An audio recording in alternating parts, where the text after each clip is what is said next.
Well, the situation, of course, looks different across the country, right? Planned Parenthood affiliates have been preparing. Of course, we've known that this has been a reality coming into play for a long time. The leak was certainly a signal that this would come, but they've been navigating for quite some time, patients out of state in anticipation of the decision.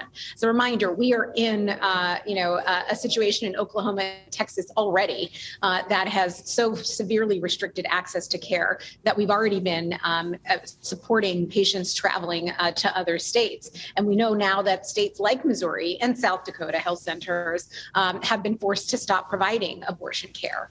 So that is, the reality. The fact that there will be 26 states, not just 13, 26 states that are newly emboldened within the next 12 months to ensure that there is more restriction, if not outright bans, and that will impact also the care in the other 24 states where we are able to provide legally. Yeah, in those 24 states, are your clinics prepared for a potential influx of patients? Yes, of course, we've been building on, surge operations throughout many of our health centers, particularly ones that are at the border and the nexus of areas where there will be loss. And yet, asking 24 states to absorb the patient base of 50 states is quite severe, right? Abortion, the infrastructure around abortion provision was already strained. Because of the number of restrictions that we have seen over and over again, the targeted restrictions simply against abortion providers has decimated much of the care that we can provide nationwide. Common refrain from abortion activists is that you cannot prevent abortions, you can only prevent safe abortions. Do you think what just happened today is potentially going to create a health crisis in America?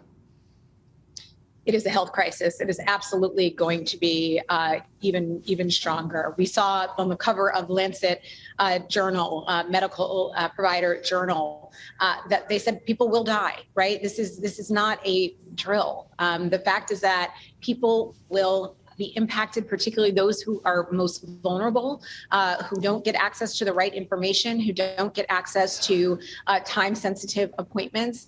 And there will be people who are forced into pregnancy, right? That's also part of this reality, that there will be people who won't be able to get out of state or won't be able to get the care that they need. And that is also going to have a devastating impact on the family they currently care for, as well as their selves, their emotions, and their communities.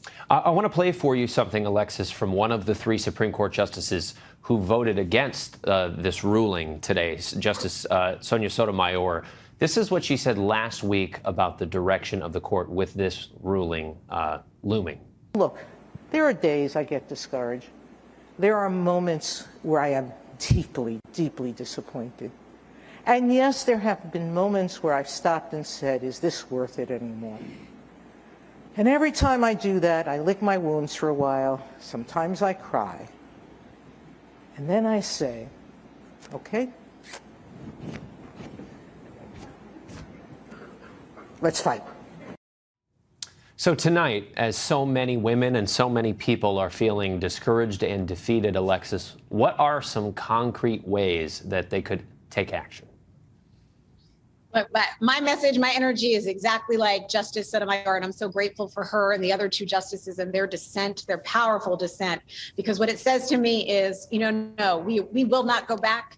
We will not back down. There are rallies happening right now across the country at 5 o'clock your local time. You can go to bandsoff.org to learn more information. You can support a local Planned Parenthood affiliate. You can support an independent provider at keepourclinic.org.